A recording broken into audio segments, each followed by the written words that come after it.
कथा को भीकन गांव की इस पावन धारा से श्रवण कर रहे हैं।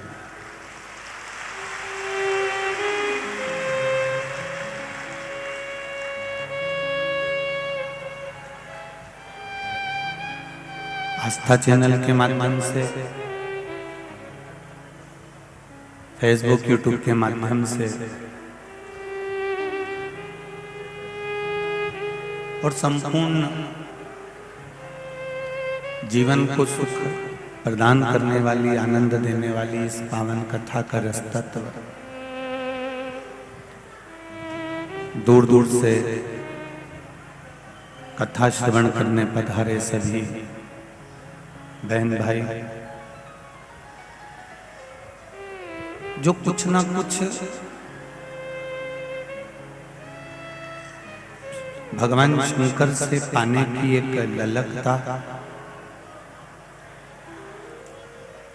भगवान शिव से अविरल भक्ति और मुक्ति का मार्ग प्रशस्त करने की एक अभिलाषा लेकर आप और हम इस पावन शिव महापुराण की कथा को श्रवण करने के लिए बैठे हैं। लाखों लाखों की संख्या में आप लोग यहाँ पहुंचे हैं।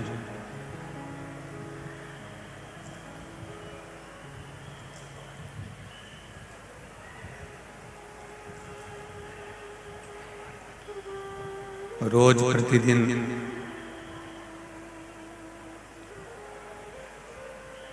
नागेश्वर मंदिर महिला मंडल रोज टेंट बढ़ाती जाती है और आप लोग रोज टेंट से बाहर निकलते चले जाते हैं।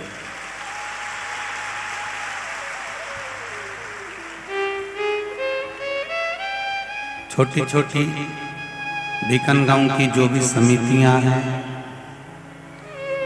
भीकन गांव के जितने भी धर्म प्रेमी जन हैं, चाहे आसपास के गांव के हों, चाहे भीकन गांव की पावन धरा के हों, ये सभी ने किसी न किसी रूप में सेवा प्रदान करके इस भीकन गांव की हरिहर शिव महापुराण की कथा को एक अग्रणता प्रदान करी है।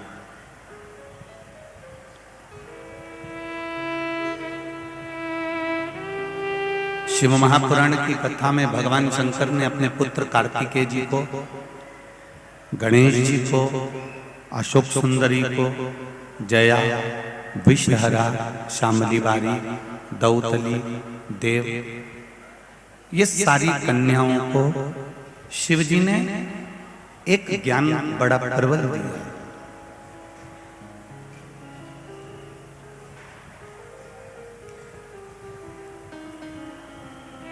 भगवान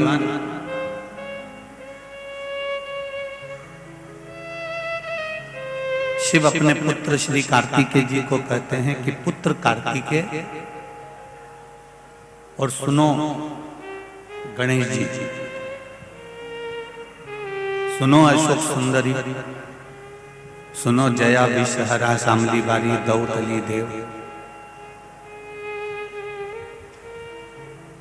इस बात को अपनी जिंदगी में उतार कर रखिए। जो मेरे शंकर भगवान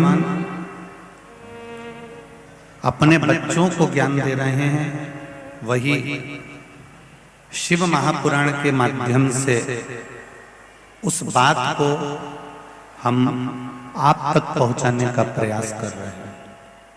यदि आपको लगे कि हाँ, शंकर भगवान ने जो अपने पुत्रों को, अपनी बेटियों को ज्ञान दिया वो बहुत श्रेष्ठ है, तो आप भी प्रयास करना कि उस ज्ञान को अपने भीतर उतारें और अपने बच्चों तक वो ज्ञान अपन भी दें,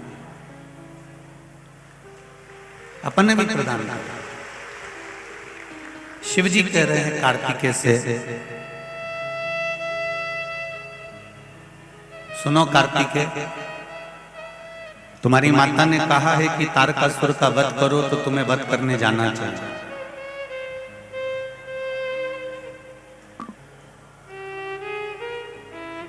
तुम्हारी माता ने कहा है जब युवानी अवस्था होती है ना, मेरा नवयुवक बेटे बेटियों से निवेदन है, जितने भी नवयुवक बच्चे और छोटे छोटे बच्चे जितने भी इस कथा को सुन रहे हैं भीकन गांव की इस पावन धरा से, और जितने लोग आस्था चैनल पर फेसबुक यूट्यूब पर श्रवण कर रहे हैं, वो एक ध्यान लगाकर सुनना।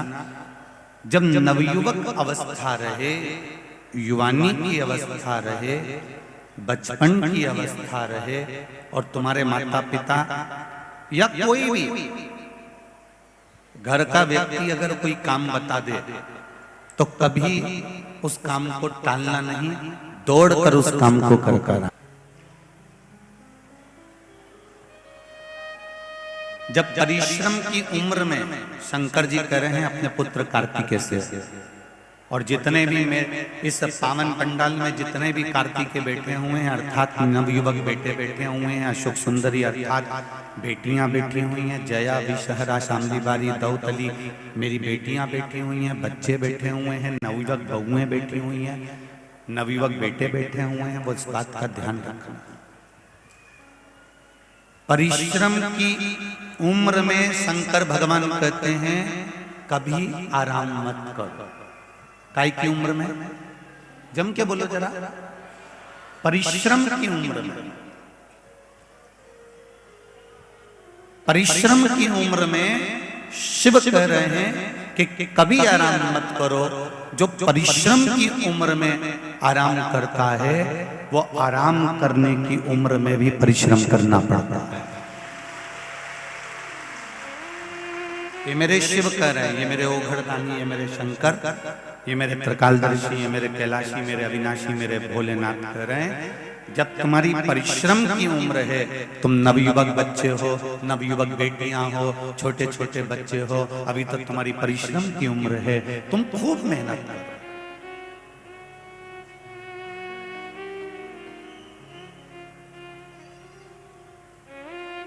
अभी तुम्हारी आराम करने की उम्र नहीं है।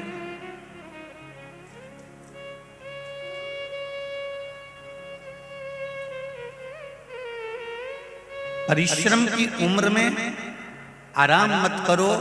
अगर आज नवयुवक बेटे बेटियां परिश्रम की उम्र में, काम की उम्र में, कर्म की उम्र में अगर आराम करेंगे, पलंग पर पड़े रहेंगे, अपना कमरा छोड़ के निकलेंगे नहीं, दिन भर मोबाइल चलाते रहेंगे या टीवी देखते रहेंगे या अपने कमरे से बाहर ही नहीं निकलेंगे, जो परिश्रम की उम्र में आराम करता रहता है, फिर उसको जब आराम की उम्र आती है, जब शरीर ढल जाता है, 60 साल के ऊपर की जब अवस्था आ जाती है, जब परिश्रम की उम्र में अगर आराम करा तो आराम की उम्र में भी दुकान पर दिन भर बैठकर अपना जीवन निकालना पड़ता है।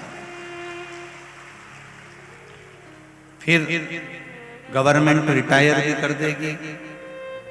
गवर्नमेंट अगर आपको रिटायरमेंट भी दे देगी 60 के बाद में, 61 के बाद में, 62 के बाद में, 66 के बाद में, जो भी आजकल थोड़ा बहुत उम्र का बढ़ गया है, अगर मान लो गवर्नमेंट ने आपको रिटायर भी कर दिया, उसके बाद भी किसी व्यक्ति को देखना कि वो घर में फ्री नहीं बैठता, वो क्या करता है, कहीं दूसरी जगह जॉब कर लेता है, दूसरी जगह काम कर लेता है। क्यों?